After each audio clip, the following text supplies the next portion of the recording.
Hey everybody, welcome back to my channel. Today I wanted to talk a little bit more about the illustrators of the Harry Potter franchise in the UK. Something weird was happening with our illustrators when we published the books all those years ago, 25 years ago. I did a video last week about Thomas Taylor, the first Harry Potter illustrator, and if you haven't seen that, I'll link it below. I wanted to talk about the rest of the illustrators because we didn't have one illustrator illustrating the whole series, but other countries did, and that always frustrates me. And it wasn't until 2010 that we had one illustrator doing all the covers. So we started with Thomas Taylor, he got let go, and then they moved on to Cliff Wright because Cliff Wright was more experienced.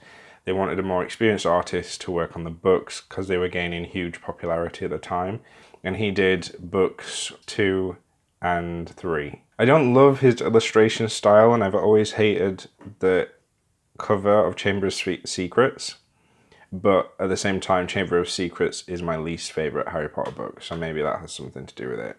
I do, however, really love and think that the third book cover is iconic, the Prisoner of Azkaban. I remember seeing it for the first time. There's just so much mystery and like intrigue about what's going on. I feel like the colors go really well together, and just the shot is very dynamic and like it's just a cool hero pose.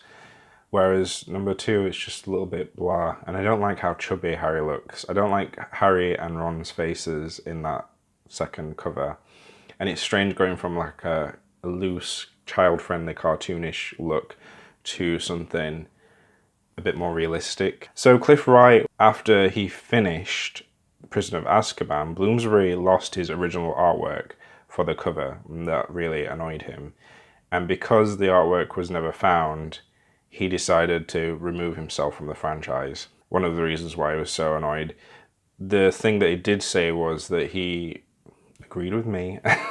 He thought that the cover for The Prisoner of Azkaban was a lot more interesting and exciting than the cover for Chamber of Secrets. So this, just the fact that they lost the best cover that he did really annoyed him.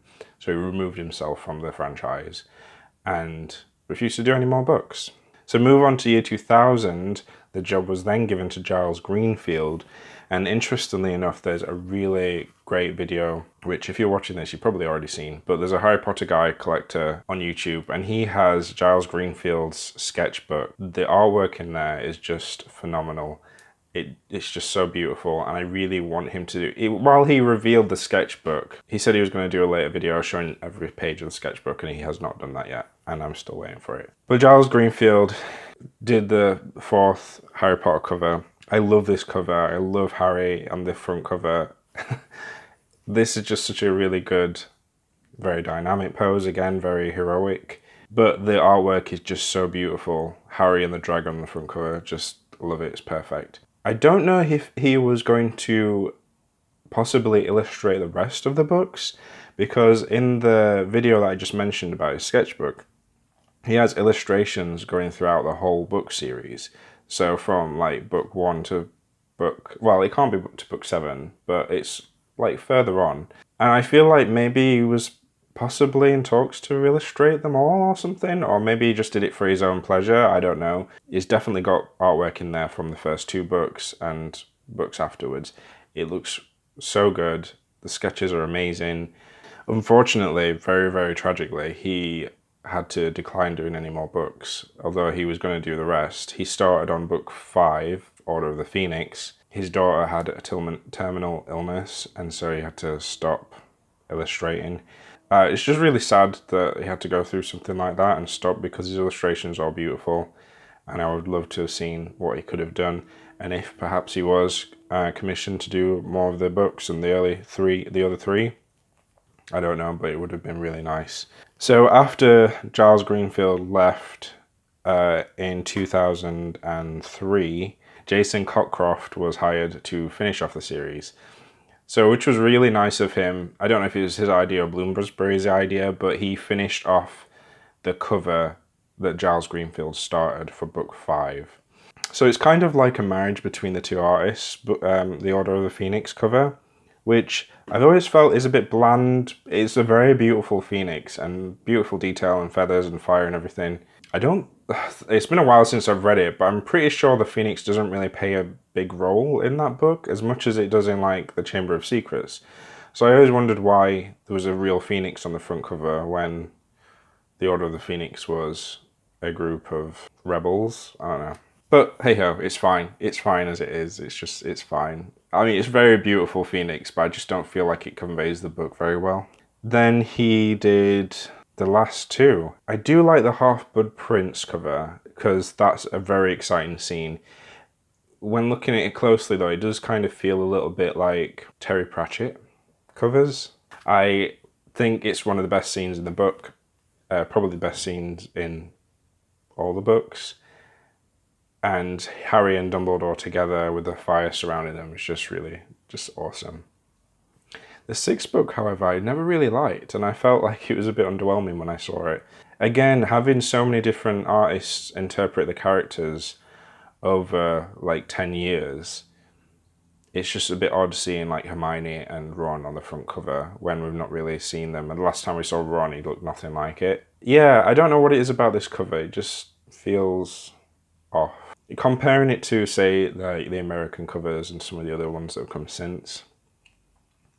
Yeah, it's not for me. Not for me. Yeah, so the original series was spread over 4 different artists because of, I don't know, maybe the job was cursed, like I mentioned in the last video. But for one reason or another, it just didn't seem to work out. It does still really annoy me, and I'll say it again, that they should have just let Thomas finish it off. I don't know why. The books were clearly selling. They never said that he was hard to work with because they commissioned him to do an extra Dumbledore to correct the mistakes. I just don't understand why they just left him. So I just wanted to mention a few other people. So since then, in 2010, Claire Malinsky, I believe it is, produced signature editions of the books. I do remember seeing these in shops. Very simple, stripped back illustrations, not very illustrative, showing scenes or people, more conceptual. And they were cute. Technically, she is the first person in the UK to start and finish, see the Harry Potter series to the end, which is good for her. Good for her. I feel like nobody associates her with Harry Potter, though. I had to look up her name. I didn't know. But I'd seen these covers, but I had to look her up. Andrew Davidson did the adult editions in 2013. To be fair, I don't really know much about him, but these are fine. Very serious, very adult looking, focused on places and buildings, not really people. The third person was Johnny Duddle in 2014, and when I saw these, I was blown away by how beautiful these covers looked. And I think for the first time for me personally, this represented Harry Potter, its tone perfectly. I've always wanted to see Harry Potter being done as a animated film series or a TV show or something. Hand-drawn animation. These do have a animated feel to them, and they just look so beautiful. The compositions are amazing. The character designs are just on point. I really love this set of books. I don't actually have the set of books because I can't collect all the Harry Potter books, and I'm just decided recently I'm just going to stick to having Jim Kay's, and I'm going to be done. Another thing, Jim Kay is currently finishing off the series, so he's done, at the time of this recording, there's the first 4 books are out, and I recently just bought them all, and they are amazing and beautiful. Jim Kay really excels in doing scenery and atmosphere, and not so much character design and faces. I feel like he shies away from doing people as much as possible. His illustrations are just so good, so beautiful, and he's doing a really good job, and I can't wait to see the rest of them finished. I saw a little glimpse of the Order of the Phoenix, which will come out in October, and they did this beautiful picture of Luna Lovegood, and Neville Longbottom just looks amazing.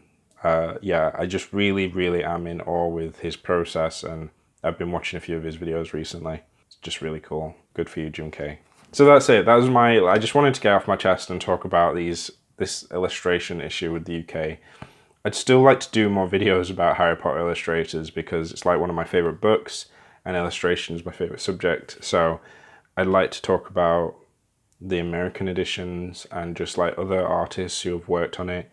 So thank you for watching. If you want to see more videos about illustration, about tips, about books or anything, you can see my playlists below. And I will see you in the next video. Bye. Thank you for watching. Bye.